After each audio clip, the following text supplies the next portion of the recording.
Hi and welcome to Blue Pigment Podcast. This podcast is to help highlight the individuals that express themselves through creativity. I'm talking about audio forms of art such as poetry, music, singing, comedy, or even storytelling. The podcast usually follows a format where I introduce you to an artist and their creative way of expressing themselves. We then move on to a few adverts which you may want to pay attention to because there could be a discount code in it for you.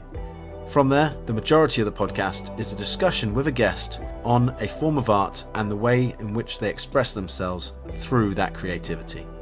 I hope you enjoy the podcast. If you do, please like, share and subscribe. Hello everybody and welcome back to Blue Pigment Podcast with me, Ash. Today my guest is John Parker. He's a former Grenadier guard and now a business owner of a brand called Ourdentity. Like identity, but it's ours. Like a collective. Go to ourdentity.co.uk and check out the fantastic clothes they have to offer. John is also a poet, and so today I have two poems lined up. The first one is coming up in a moment, and the last one, or the second one, will be at the end of the episode, so stay tuned. This first poem is called Consent. Consent. It's something that is given that you cannot own or rent. When some men don't receive this gift, it's women they resent, as if consent were heaven sent. So many boys and men, yet fewer gent. You don't have the right to touch anyone, no matter how many drinks you decide to spend your pennies on to buy a person drinks so that they lose their inhibition. That is not a worthy mission, to argue for permission. If somebody says no, then it won't help to blur their vision. Aiming like a missile, you're locked on with peak precision. Dribbling on the dance floor, trying to dodge the opposition. That's the wrong decision. Consent does work both ways, though. I have seen some men get abused. People laughed, but if you flip the coin, we would not be amused. Some people need to learn how to accept being refused. The word is no, it's just two letters. Try not to get confused. The rule about where you place your hand on someone's back. For some it gets confusing, so keep focused, don't lose track. Upper, middle, lower, from the shoulder to the thumb. People don't like being touched without permission. It's just wrong. It doesn't make a difference in a tracksuit or a dress to touch somebody unawares. That act can cause distress. Take a moment for that to sink in. What the were you thinking? We do all have our stupid days, but it means no when someone says, I do not wish to cause confusion, but my night is not made better by your unwelcome intrusion. I'm out with my friends. Persistence is not the solution. Remember, interest is best. In fact, it's vital. To place your hand on someone else, you'll never be entitled. Controlling the directness of your erectness, that's not political correctness. Yes, it is always discussed and debated. Why'd you have to go and make things so complicated? Honestly, I promise you, you're never going to see me naked. No, no, no. So after watching this, if consent is still an issue, go home and use a tissue. Hello everyone, you're listening to Blue Pigment Podcast. If you want to become a patron of this show, please go to patreon.com/bluepigment. You will be helping me help the talent that I find along the way. Not only that, the podcast is an advocate for mental health and the positive message in which we want to send about mental health. So if you are a bit about that and you want to jump on board, then please become a patron at patreon.com/bluepigment. Would love to have you on board. And not only that, you'll get the chance to get some free stuff and be giving another big giveaway soon. To find out what it is, go to patreon.com/bluepigment, become a patron and get yourself some free stuff. Blue Pigment Podcast is sponsored by Huscarl. Go to huscarl.co.uk and use the discount code BluePigment for 15% off. Get yourself some t-shirts, stickers, baseball caps, hoodies, printouts, and many more products from Huscarl. Blue Pigment Podcast, sponsored by Huscarl.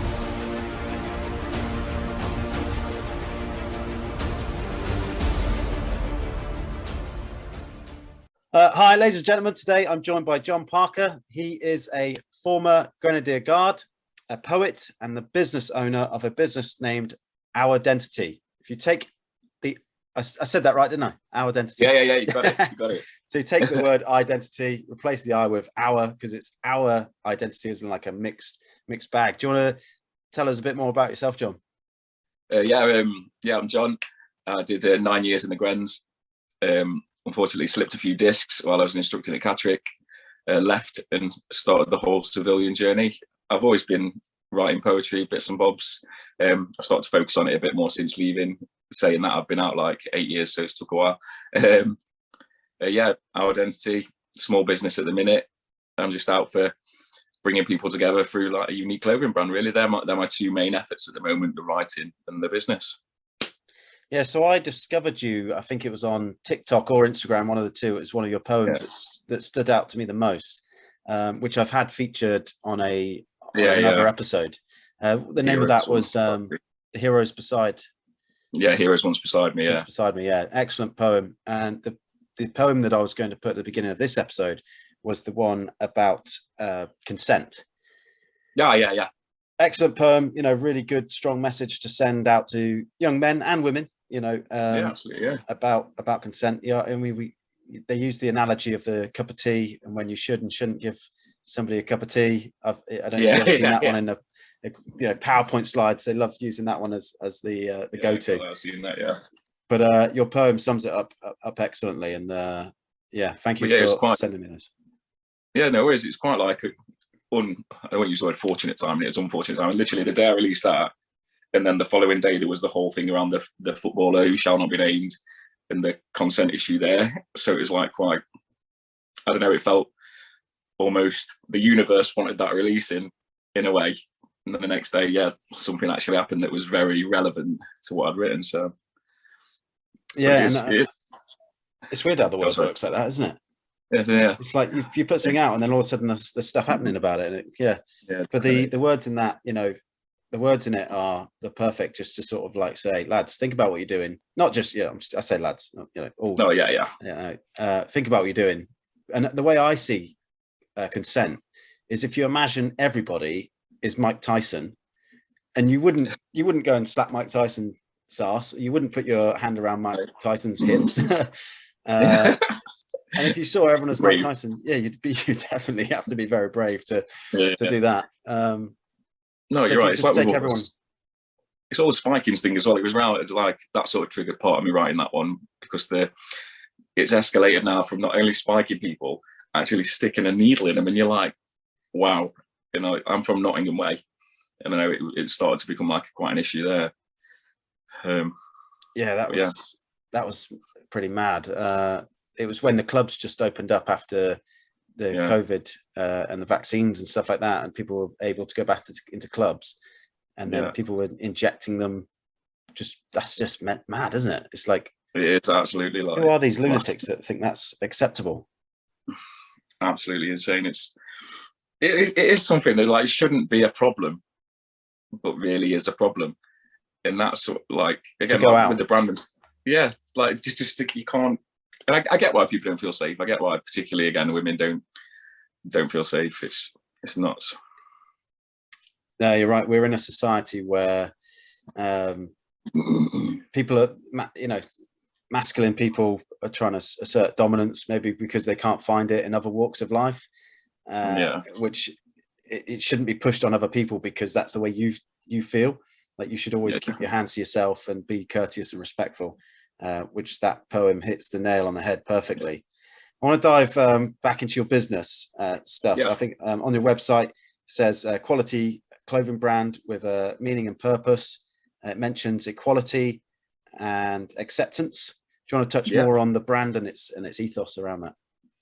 So obviously the symbol in itself has like got the Ourdentity label itself has got, obviously I've tried to include as many sort of genders and things within it. So it's male, female, bi, non-binary. So I've tried to include as much as I can in there, and then like with the ranges, black and white. So basically it is all about, it's all UK made. It's made by a small business in the Midlands from start to finish. And the whole key behind it is I want it to be something where, when everyone's had in those days where you just can't even speak to someone, you can't, through bullying, through issue, through segregation, whatever it may be.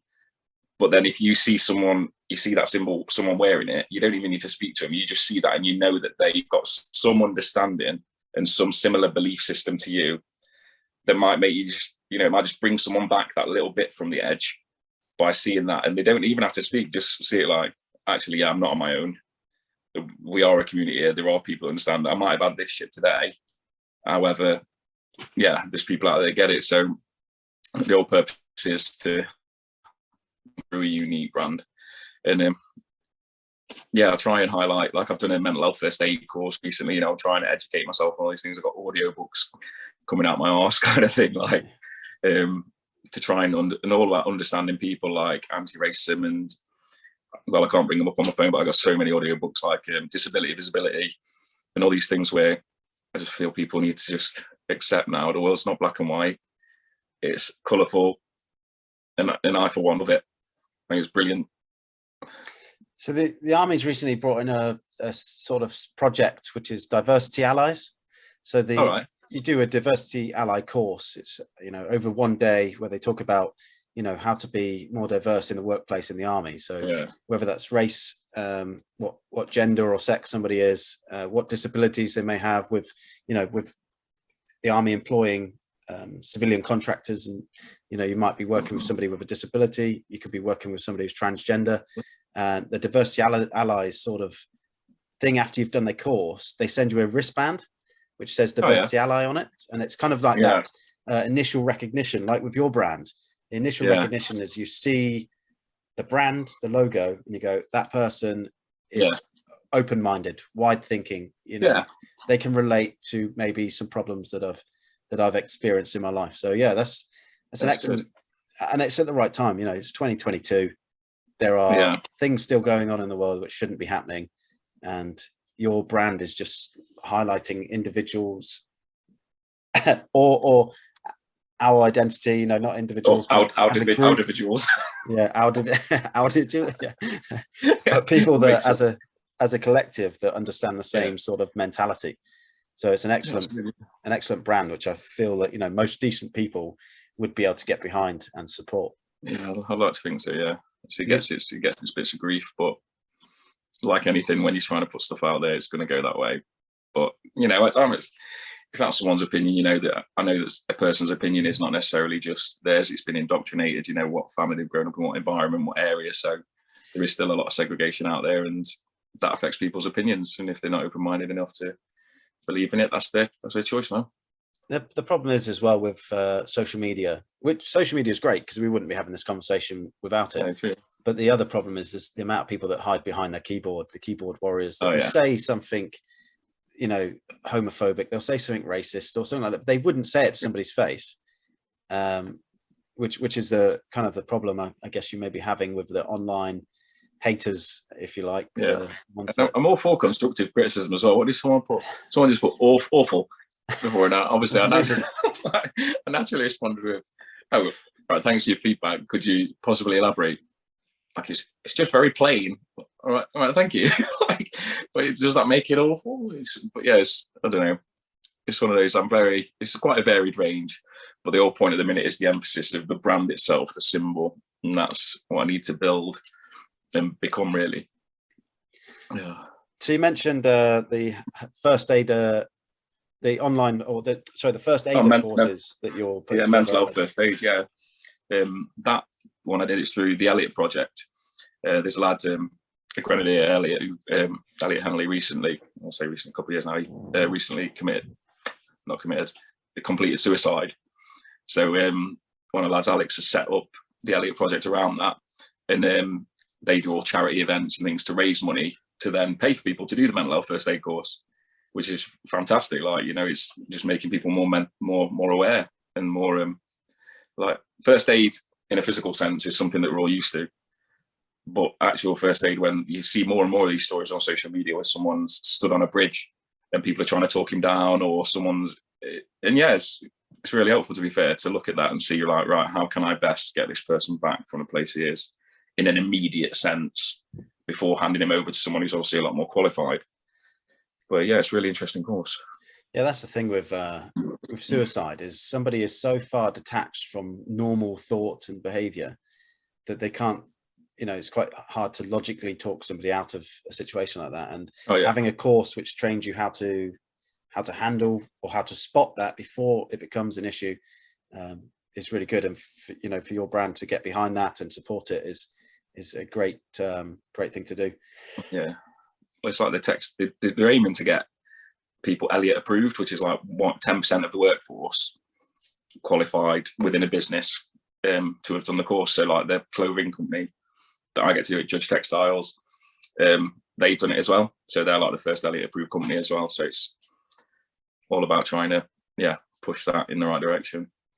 Yeah, the Army has also picked up on this because I've done a mental health first aider course as well in the Army, and it's it is good because mental health, I think when it comes to PTSD, the biggest sufferers from PTSD are people from rape, traumatic rape situations. And then, not too far below that is people that have been in firefights or contacts or have been in the Army and had a dramatic or, terrible situation they've been involved in.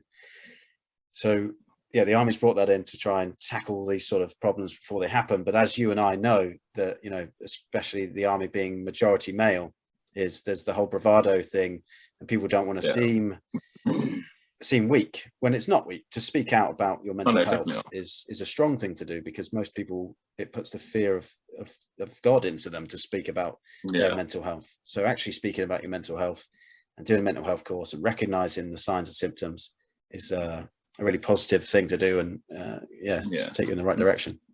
I find like a lot as well I feel like at one point when I was still in, they were kind of throwing like my issue, to be fair, maybe a bit of PTSD, but mine was more about survivor's guilt. I say it was a huge thing for me. Like, if my life wasn't successful, which to be fair, I went through my fair share of drama when I first left, up to all sorts. But when you're not living your life to its peak, there's a level of guilt there about the people who could have been doing that, but unfortunately lost their lives. And I feel like that's a huge issue.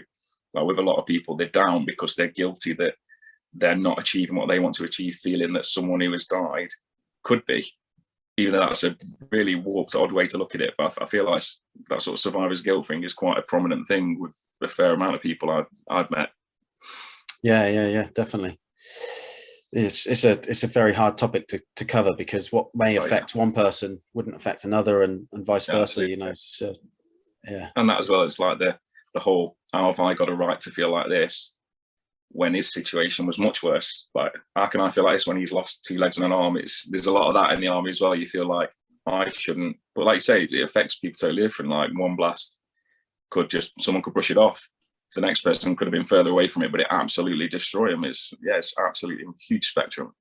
I keep going back to the Army. Like there's 7 pillars of mental resilience that the Army tries to teach, and you could stem from your background, from when you're a child or a baby, and the way that you were raised and brought up will dictate what makes you tick and what makes you stressed and anxious about certain situations. So like everyone's gonna handle that differently, and that's where there's a diversity within mindsets. There's a diversity within not just appearance, but mental ability, mental thought processes. Diversity is everywhere. No one's the same. Everyone is an individual, but together we're Ourdentity. All individuals, we just did it together. Sell the brand. Go to ourdentity.co.uk and check out the great brand and the great clothes that they have on there. I was going to actually talk to you a bit about the color block hoodie. Oh yeah, it's a very unique style. It's a bit like 70s kind of, back to the 70s tracksuits kind of thing, isn't it? It's like to be fair, I was just trying to incorporate color, really, just bringing just having all the colors in itself. Like naturally there are all the colors the LGBTQ flag, but it doesn't need to have that meaning for you. It's just to brighten shit up, really. But I'm looking at now mix, because it's quite a unique one, like you say. So I'm looking at kind of maybe mixing certain colors and doing it sort of two-tone. But it's just about color. life is cool. Let's accept that. It kind of reminded me of when I looked at the hoodie. It reminded me of when I was a young lad, before cared about mainstream fashion. Not that I care about, I'm wearing a bloody Hawaiian shirt right now. Yeah. So I can't talk about fashion at all. I'm going to send you one. But I used to wear quite a lot of colourful clothes. And then joined the army, people were like, what are you wearing like that for? And then I kind of lost that bit of my own identity because I was like just trying to fit in with everyone else. And I looked at that hoodie, I thought, that's actually a bit of me, that. But it's the me that, that I kind of lost by being in the army and trying to be the grey man and blend in and fit into the crowd. And that hoodie is very colourful in a way that it's like, look at me, I'm here, I'm an individual, check me out. Not like check me out, but it is it's a very iconic, I'd say, iconic hoodie.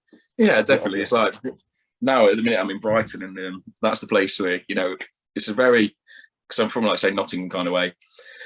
And it's funny how you come somewhere like this and you see actually the difference is drastic, like insofar as levels of acceptance, like people who just will walk around comfortably wearing that, whereas again you walk around like where I'm from, maybe less of a thing. It's a strange one, but yeah, it is Brighton's such an accepting, like really open, really colourful community. It's like Nottinghamshire almost seems grey now. I've been here, not that it is as a whole. Obviously, there's people all walks of life. But it's just strange how, like, you get a different vibe from different places, and I think everywhere should kind of be as accepting and as open as it is, like, as I've noticed it is here. It's strange. I suppose it comes with exposure and education. Absolutely, because when I grew up in a small village in Devon, pretty much everyone was white. They either had blonde hair or brown hair. That's pretty, and a couple of gingers. But that was it. Joined the army, and then there was a mixed bag of everyone, like a full range of people from Fiji, the Caribbean, South Africa, people I'd never met before, and that there's that colourfulness within the forces. And then I've recently been to Cambridge, and there's people walking around with like multicoloured hair, pink hair, bright clothing, and people are walking past them not batting an eyelid. Which why would you? It's up to them what they wear. But if you take that same person, you put them in a small village in Devon, people would be like, they'd be like, what the hell is that person wearing? And it's only because of that exposure to. Oh, definitely, I agree. And I suppose we kind of can sometimes jump on a negative thing and go, oh, you're not being inclusive. But it's in some ways maybe it's because they've never been exposed to that.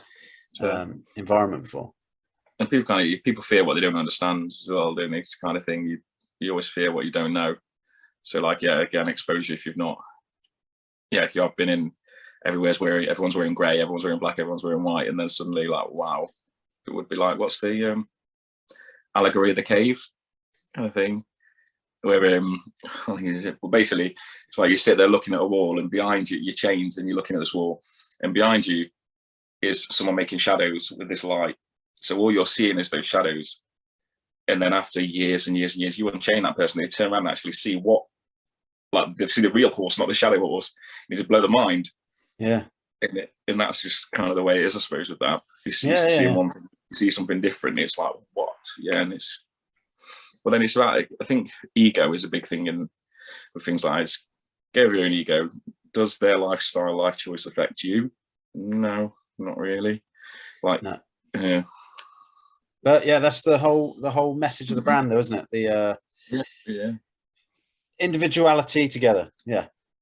Is that the message? Is that the message, or have you got a better message that you want to send about the brand whilst you've got the time?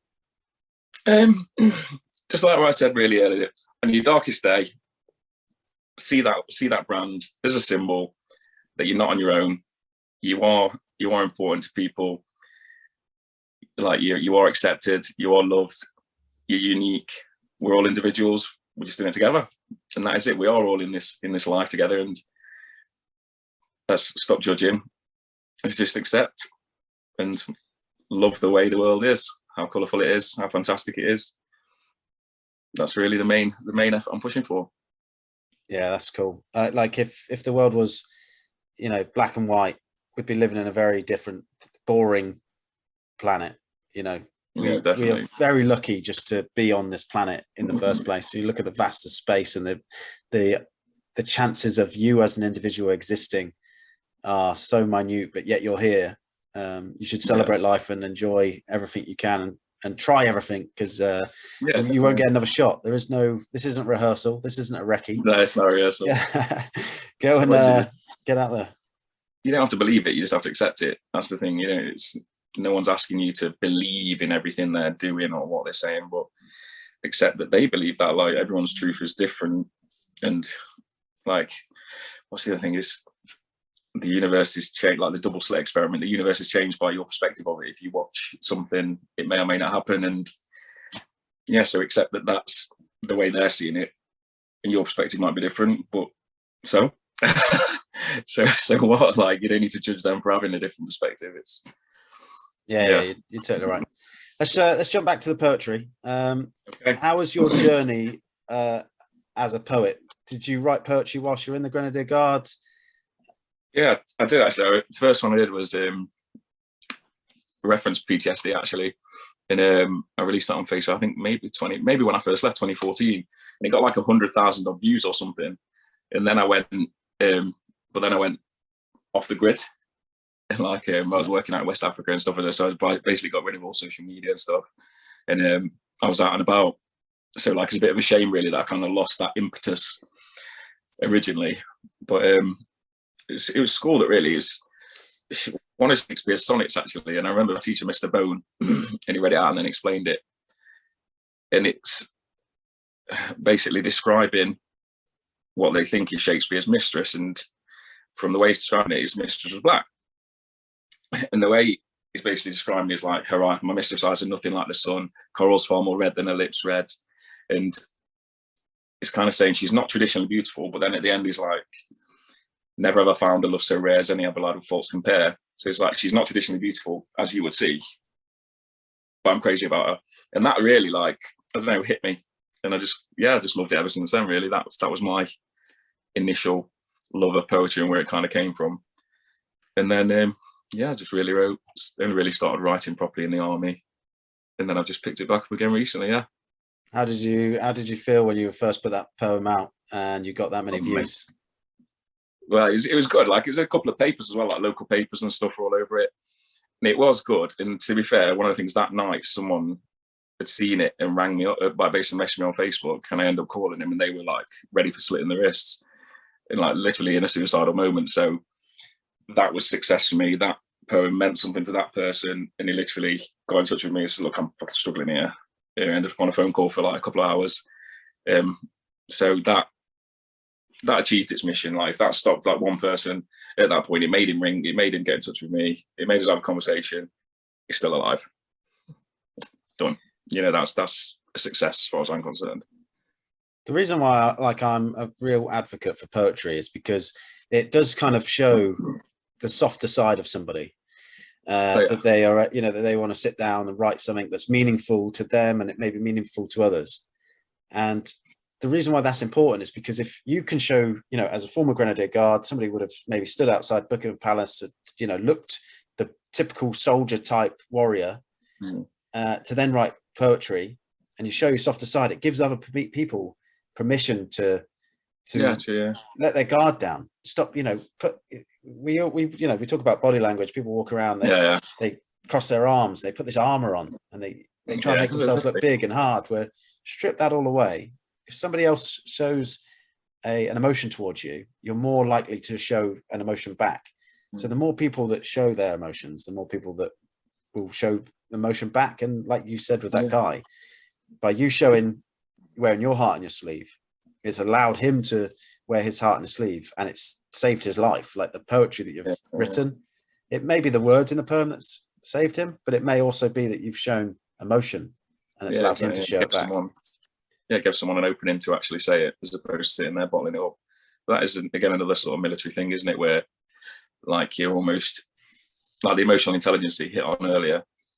It's not really a military trained thing, because it's not about being intelligent. It's about the ability to switch on and off.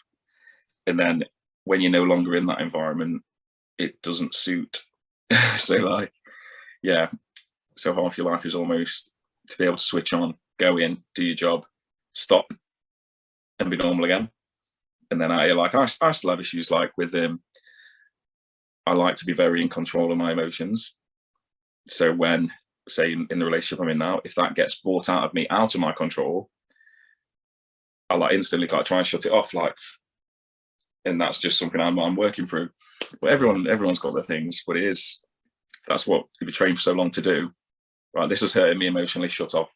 And my mates just died, shut off. I'm getting upset, shut off. Well, that doesn't serve you forever. No, I think it's a trained in trait, and it's kind of like that thing that when you're in a contact and something really bad happens that you would usually have a very emotional response to, you can't have it there and then because you have a diligent and professional job that you need to continue with to ensure that you and your friends survive. And then you don't really get a chance to reflect on that until maybe you get back to the UK, which could be six months later. And then you're probably on leave. So then you're with a bunch of people that don't understand it. So you don't convey that emotion then either. And because you've held it down for so long, you just keep pushing it down and it never comes out. But eventually it will. And it will pop out in the time when you're least expecting it, probably after you've had a few Guinnesses, which is what happened to me. So it's that was that one poem I said, like, it was basically, I can't recite it offhand, but it's basically talks through sort of an episode where someone's on the floor crawling, then next minute they wake up and they're in their own town and they're like, shit, I'm in the middle of Tesco, and it kind of relates it to that, like brings the battlefield to the home in a way. Yeah, I'll have to send us that one because it sounds very interesting, and hopefully use that on a future episode. It sounds like it'll be a good one to connect with the audience that I sort of have with this podcast. Yeah, of course, I will. Aye. Anyway, is there anything else you want to touch on before we wrap it up? No, fantastic. It's really good talking to you. Thanks for obviously getting me on here and talking about the brand and the poetry. I expect to be hitting 1 million followers next. Yeah, I'll push it as much as I can. Definitely 1 million, and then I'll delete all my accounts. Yeah, then you have to send your address so I can send you that colour block. All right, mate. Thanks a lot. I'll push it out. Cheers, brother. Speak to you soon, mate. See you again. Thanks, sorry, man. Bye-bye. Bye-bye. I hope you enjoyed my conversation I just had with John. I did. A fantastic guy to get behind and a fantastic brand to get behind. I did say at the beginning of the episode there was going to be 2 poems. So you've already had consent, and To See Us Out, and I will say goodbye now, and I'll see you at the next episode. But To See Us Out is John Parker's poem, which is called Lifelong War. Bombs dropping, bullets are flying, chaos all around, people dying, looking around, which cover to take. The next thing you know, bang, you're awake. People around you, all looking down, and suddenly you realise you're in your hometown. You once met the enemy face to face, and now can't even handle a crowded place. People say, go out, it can't be that bad, but the last time, it took all the strength that you had. The smallest problem, the slightest stress. All of a sudden, you're a total mess. Later, wrapped up in bed and feeling so tired. Eyes closed for a second. Contact, shots fired. Jumping out of bed, onto the floor. Stay low, move fast. You head for the door. The innocent mind dreams of blood and of glory. But for those who've seen it, it's a different story. Their body didn't die in Afghanistan or Iraq, but a part of them did, and that'll never come back. Next on Remembrance Parade, wearing the medals, what you can't see is they're haunted by devils, standing alone with 1,000-yard stare, searching for the part of them that they left out there. See, to you, it may just be a name etched in stone, but to him, it's a brother who will never come home. He may not know all that goes on in his mind, but he'll never forget the men left behind. Anyone, anywhere, maybe you, maybe me, can be killed on the inside by PTSD. But when you feel all alone, and like all hope is gone, know I'm here for you, brother. Stay strong, carry on. The opinions or views expressed on this podcast are solely of my own or the guests, and do not represent the opinions or views of anybody else or the Ministry of Defence. shish kebab, Shawshank Redemption, Chicago! Yeah!